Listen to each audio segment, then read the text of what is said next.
우리 로마서 11장 16절에서 22절입니다. 제사는 처음 익은 곡식 가루가 거룩한즉 떡덩이도 그러하고 뿌리가 거룩한즉 가지도 그러하니라.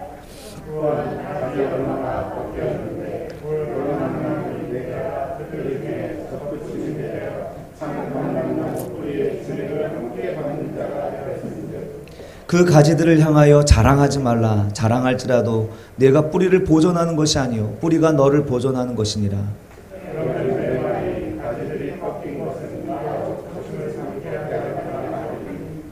옳도다. 그들은 믿지 아니함으로 꺾이고 너는 믿음으로 섰느니라. 높은 마음을 품지 말고 도리어 두려워하라.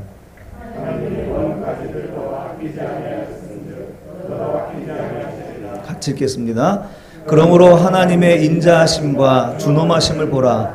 넘어지는 자들에게는 준엄하심이 있으니 너희가 만일 하나님의 인자하심에 머물러 있으면 그 인자가 너희에게 있으리라. 그렇지 않으면 너도 지키는 바 되리라. 아멘. 예, 제목은 와입니다. 이정현의 와가 아니고 와 엔드입니다. 한 주간 여러분 지난주 설교 말씀 기억하시는지 모르겠습니다. 그 시기심, 질투, 그리고 구원이라는 제목으로 말씀을 전했는데 여러분의 그 풍성한 삶이 세상으로 하여금 시기심을 일으키고 그 시기심 안에는 여러 가지 많은 질문을 생기게 만든다고 했죠. 아, 정말 하나님이 계시나? 하는 이런 질문들, 그것이 구원에 이르게 하는 것이라고 말씀을 드렸는데 여러분의 풍성함을 한 주간 보여주시는 삶을 사셨는지요? 그렇게 사신 줄로 믿습니다. 구원이 이방인에게 이르러 이스라엘을 시기나게 함이라. 바로 여러분이 바로 구원이 되는 줄로 믿습니다.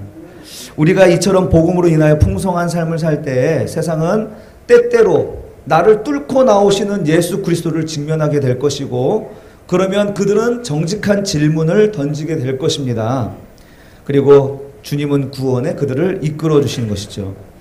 우리는 질문 없는 자들에게 함부로 얘기하지 말자. 이건 정말 중요한 것 같습니다. 우리가 복음을 전한다 이렇게 나가서 말하는 것도 필요하지만 여러분 잘 보세요. 구약에서 선지자들이 나가서 외친 대상들이 누구였습니까?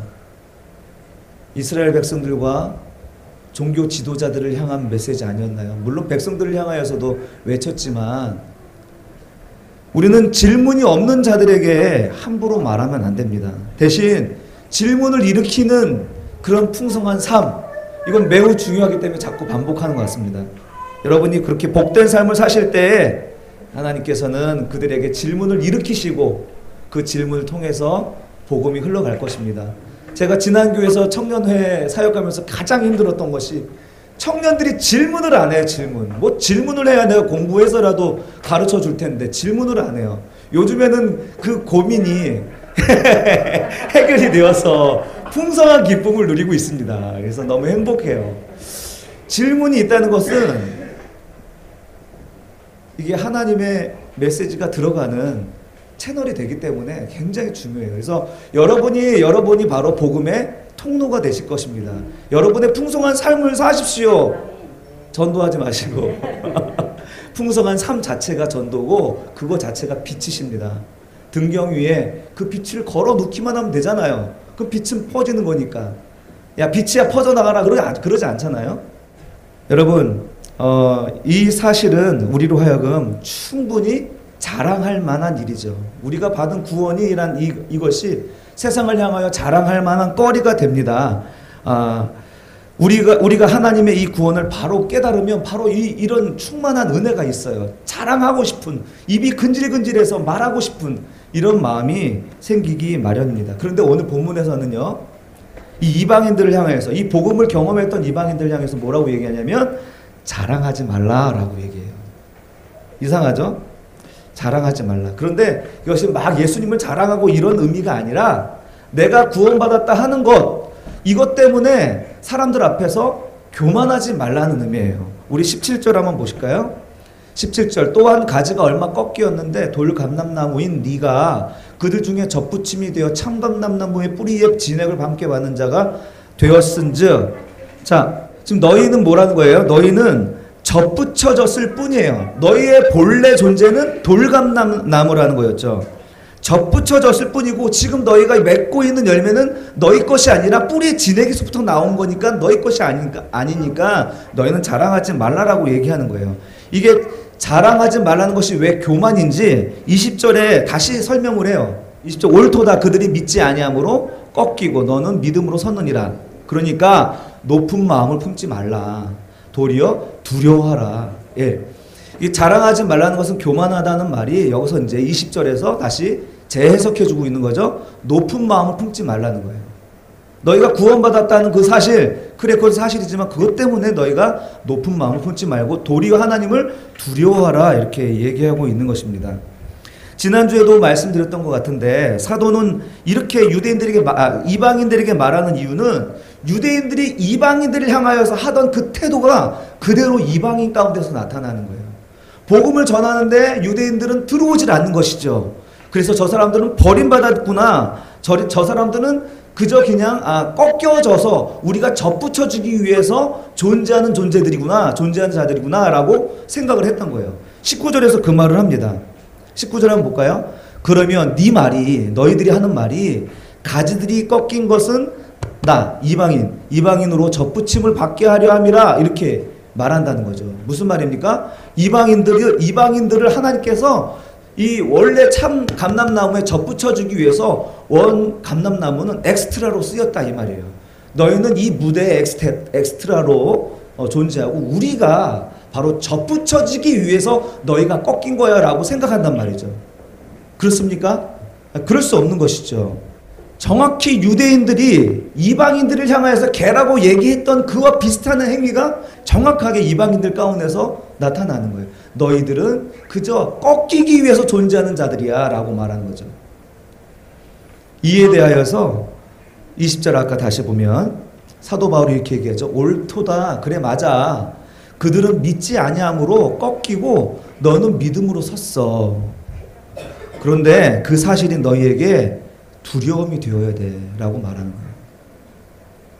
왜 그렇습니까? 21절 하나님이 원 가지들도 아끼지 아니하였은즉 너희도 아끼지 아니하시리라. 예? 원래 가지는 참 감람나무의 가지거든요. 접붙여져야 한다면 참 감람나무가 더 합당하죠. 어떻게 돌감람나무가 접붙여집니까? 근데 그들이 교만하여 꺾였다면 너희가 교만할 때 어떻겠냐 이 말이에요. 그러니 너희가 접붙여진 이 사실이 자랑할 게 아니라 오히려 하나님 앞에 높은 마음을 두지 말고 겸손한 마음으로 있어야 될 이유가 아니냐 이렇게 반문하는 것입니다. 오늘 사도가 비유로 제시하는 감람나무의 비유를 자세히 살펴보시면요. 여러분 접붙여짐이라는 것은 좋지 않은 나무에 좋은 가지를 접붙여서 좋은 열매를 맺는 것이잖아요. 그런데 완전히 우리의 상식을 바꾸는 거죠. 좋은 나무에 좋지 않은 돌감나무 가지를 접붙이는 이야기를 하는 것입니다. 사도 바울이 이 농법을 몰라서 이 얘기를 하는 걸까요? 당연히 사도 바울은 의도를 가지고 이렇게 비유를 이야기하는 것입니다. 24절입니다. 24절. 예, 24절 한번 읽어주세요. 시작. 내가 온 감람나무에서 지킴을 받고 번성을 거슬러 좋은 감람나무에 접붙임을 받았으니 온 가진 이 사람들아 얼마나 더 자기 감람나무에 접붙임이 받았다. 예, 방금 제가 말씀드렸던 내용이 그대로 24절에 나오죠. 지금 사도 바울은 지금 그걸 몰라서 한 얘기가 아니라 지금 참 감람나무가 지금 본성을 거슬러서 원래 진리나 원래 상식을 거슬러서 지금 좋은 감람나무에 돌 감람나무 가지를 접붙였다는 얘기를 하는 거예요. 여기서 은혜가 아닙니까? 이것은 은혜예요, 은혜. 여긴 자랑이란 게 있을 수가 없는 거예요. 우리가 신자가 은혜를 받아서 구원받았다는 것은 자랑거리가 아닙니다. 그것은 은혜이고 오로지 하나님이 받으셔야 할 칭찬이며 영광이거든요. 그런데 우리는 이것을 자꾸 자기의 자랑으로 여길 때가 많다는 것이죠. 이방인의 구원은 오직 하나님의 은혜입니다. 은혜. 그럴 수 없는 본성을 거슬러서 하나님이 그냥 하나님의 은혜로 접붙여 주신 거예요.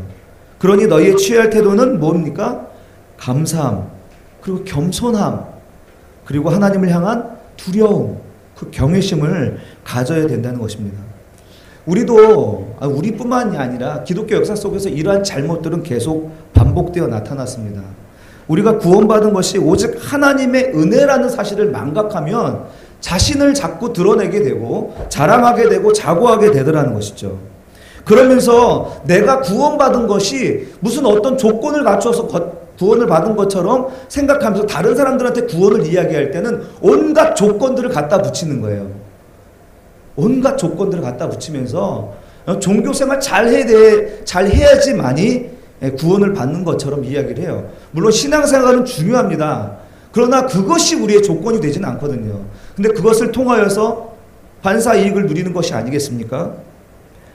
우리의 구원은 거저 온 것이고 은혜로 온 것입니다. 그렇다면 다른 이들의 구원도 거저 주어지는 것이고 은혜로 주어져야 되는 거예요. 조건이란 것이 있을 수가 없는 것입니다.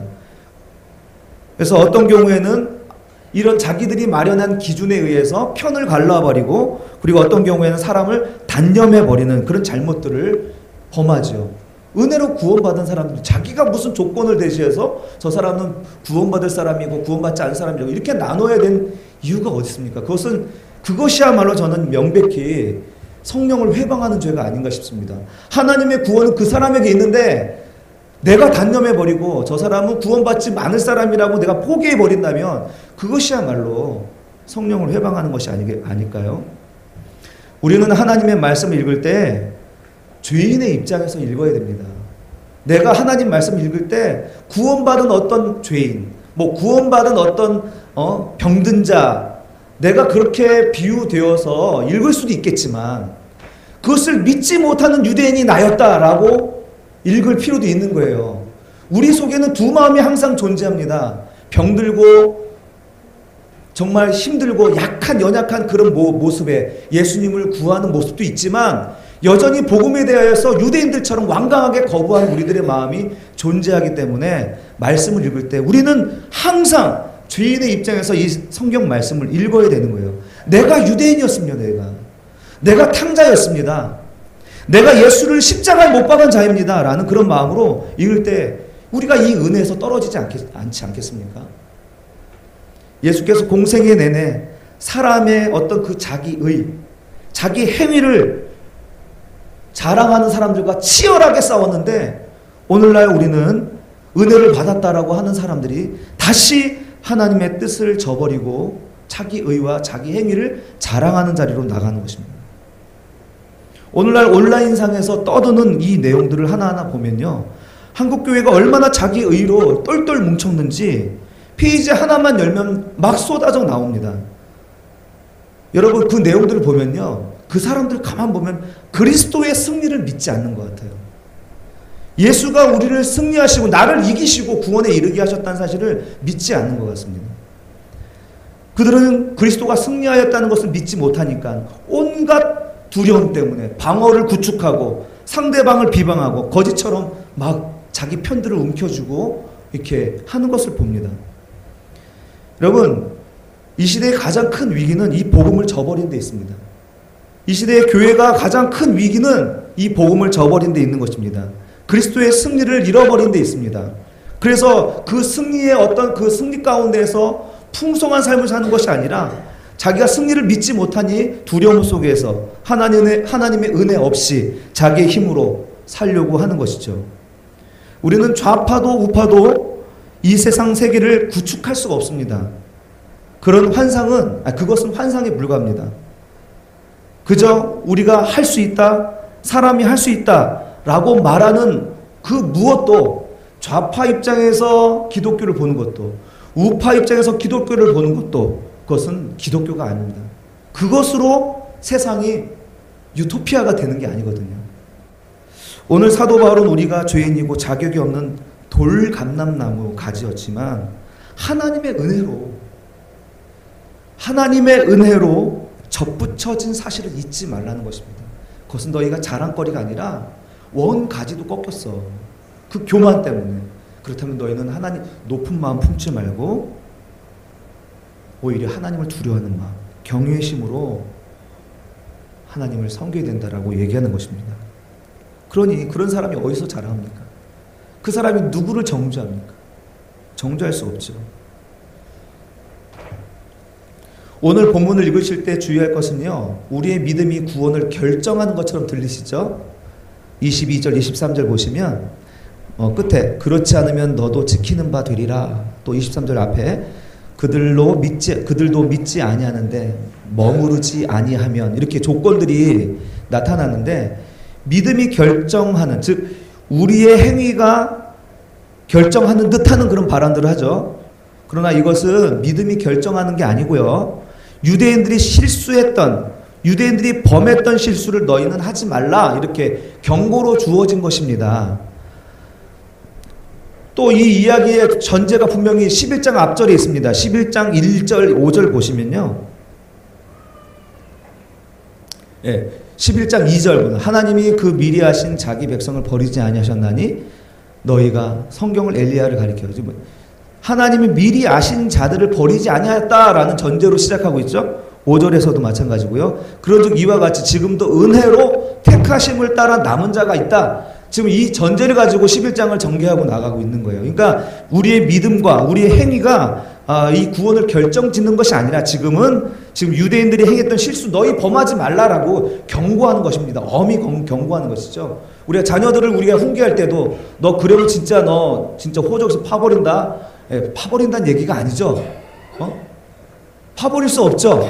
우리의 전제는 변하지 않아요. 그러나 경고하는 것이죠. 엄히 경고하는 것이죠. 그런 차원에서 말씀하셨다는 것을 여러분 일단 기억하시고, 오직 우리에게 온 구원은 하나님의 은혜로 온 것인 것을 꼭 붙잡기 바랍니다. 두 번째 주제로 나가겠습니다. 이 은혜는 동전의 양면과 같습니다. 동전의 양면과 같은 거예요. 이 은혜는. 만약에 500원짜리 동전이 있는데 앞에 500원이라고 써 있는데 뒤에 학이 안 그려져 있어요. 그럼 이거는 위패죠, 위패. 가짜라는 거예요. 이 완전한 동전 500원짜리가 진실로 되려면 둘 다 새겨져 있어야 되는 것이죠. 물론 질감이나 이런 거 마찬가지겠지만 동전의 양면과 같이 하나님의 은혜도 그와 같다는 것입니다. 오늘 사도 바울은 딴 데서 쓰이지 아니하는 단어 요 하나를 여기서만 써요. 신약 성경 전체에서 이 단어를 여기에서만 쓰고 있는 그 단어가 있습니다. 왜 이 단어를 쓰게 되었는가? 오늘 유대인들도 그랬지만 이방인들도 동일하게 잃어버리는 그 가치이기 때문에 그렇습니다. 방금 앞서 말씀드렸던 내용이기도 합니다. 우리 22절 한번 상반절만 한번 읽어볼까요? 22절 같이 시작. 그러므로 하나님의 인자하심과 준엄하심을 보라. 넘어지는 자들에게는 준엄하심이 있으니. 여기까지만요. 지금 하나님의 은혜는요, 은혜라는 이 동전은 인자하심이라는 앞면과 준엄하심이라는 뒷면이 하나라는 거예요. 우리는 하나님의 인자하심만을 이야기하잖아요. 하나님은 사랑이시라. 그렇죠. 하나님 사랑이세요. 하나님을 사랑하면 돼요. 그런데 우리가 잃어버린 것이 뭐냐면 이 준엄하신 하나님의 속성을 잃어버린 거예요.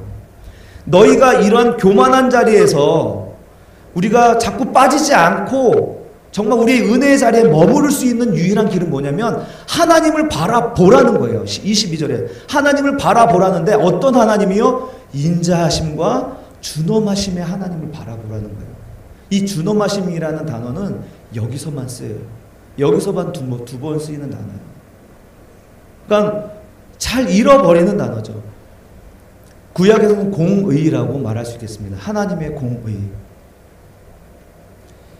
사랑하는 성도 여러분, 하나님을 우리가 참으로 안다면 우리가 교만할 수가 없는 거예요. 그분이 어떤 분이신지, 사랑의 하나님은 아는데 그분이 얼마나 무섭고 얼마나 엄격하고 확실한 분이신지 우리가 알고 있습니까?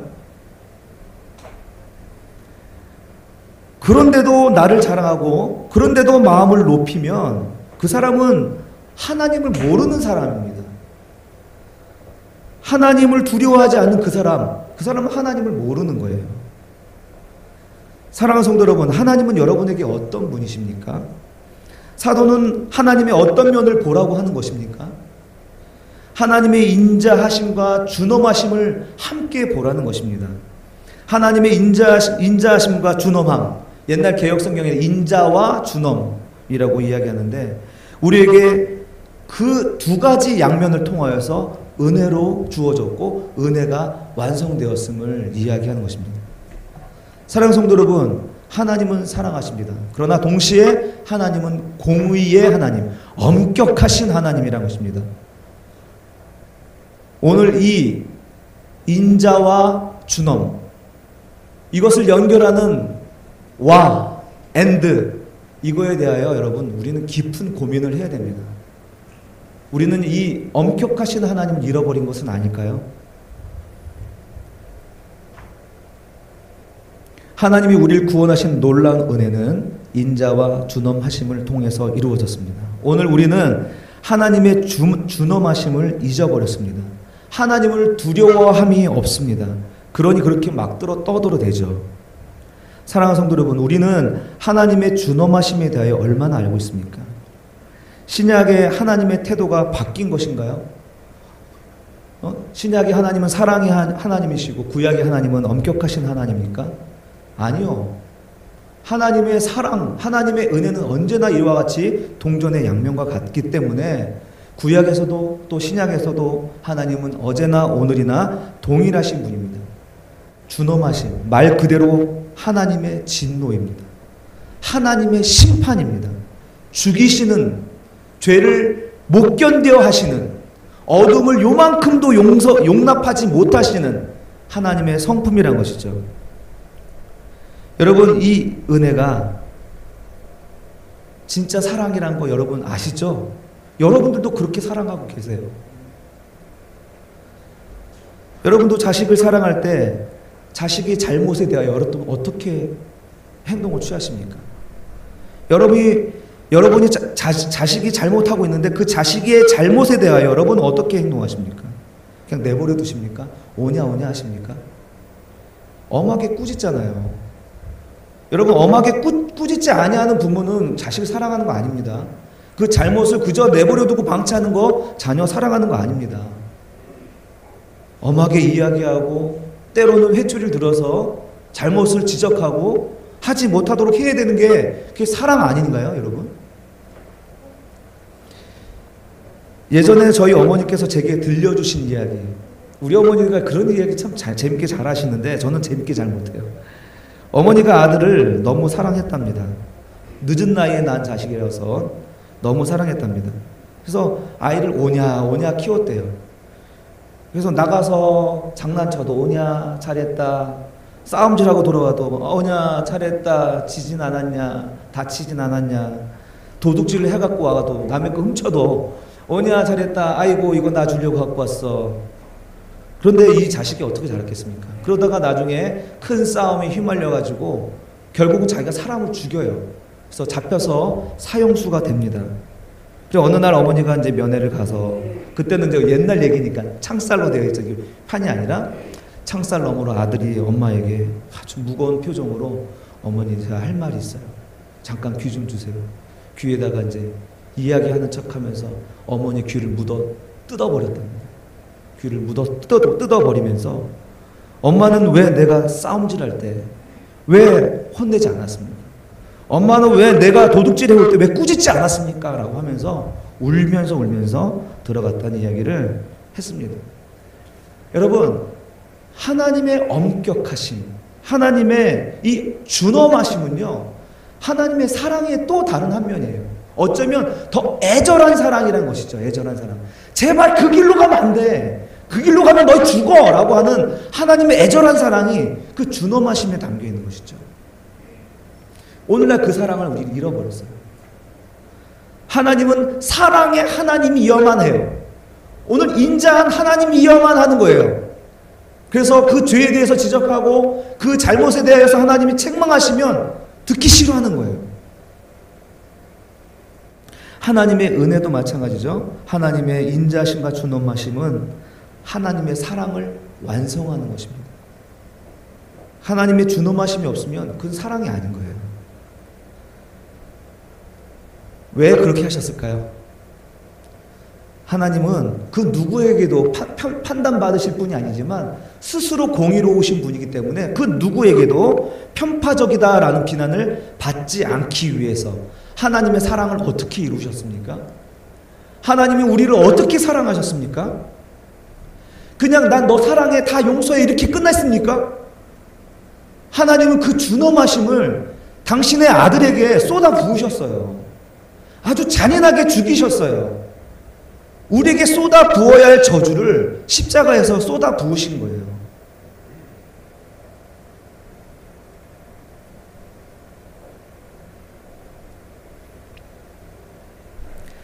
그것이 우리를 향한 하나님의 사랑의 완성이고 확증이었습니다.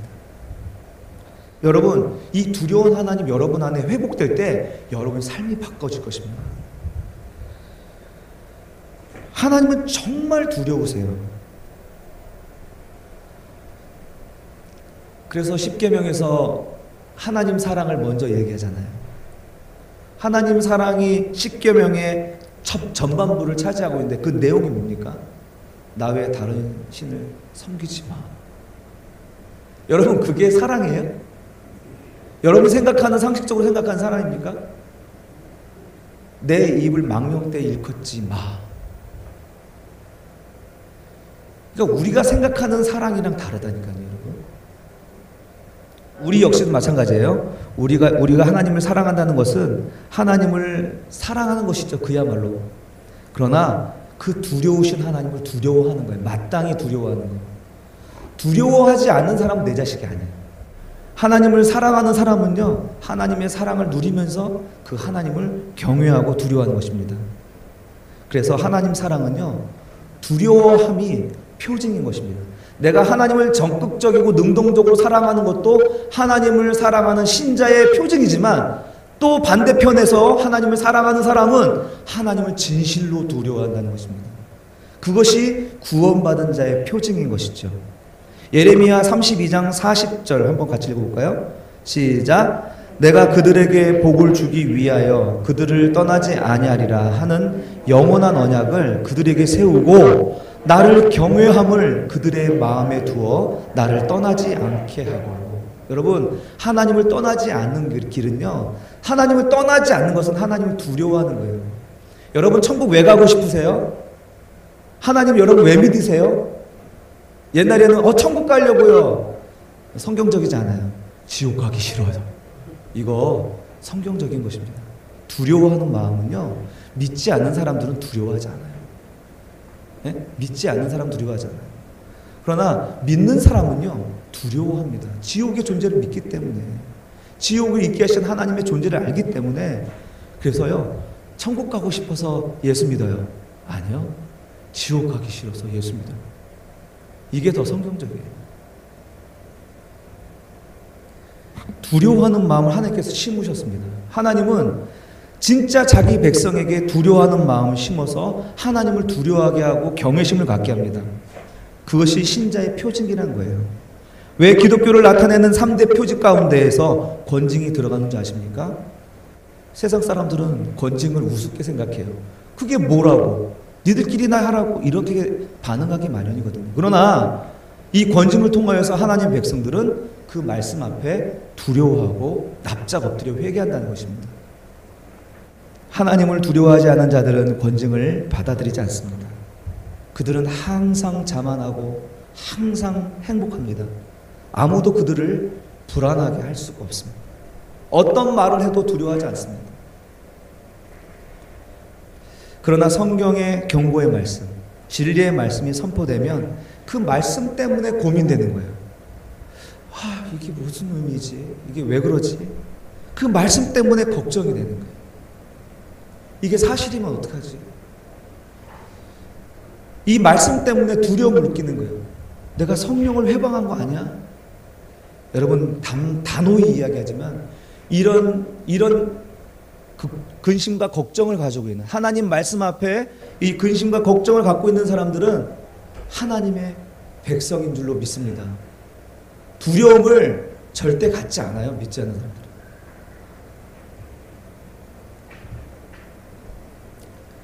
사랑하는 성도 여러분, 하나님은 오직 자기 백성에게 두렵고 떨림으로 너희 구원을 이루라고 말씀하십니다. 외인들에게 주신 말씀이 아니에요. 우리가 이루는 구원은 바로 두렵고 떨림으로 이루는 구원입니다. 그들만이 두렵고 떨림을 아는 사람이 바로 신자라는 사실입니다. 사랑하는 성도 여러분, 우리는 은혜로 접붙여진 사람입니다. 마음을 높이지 말고 하나님의 인자하심과 더불어 하나님을 두려워함으로 경외함으로 그 은혜에 늘 붙어 있으시고 그 은혜를 누리시는 저와 여러분이 되시기를 주님의 이름으로 축원합니다.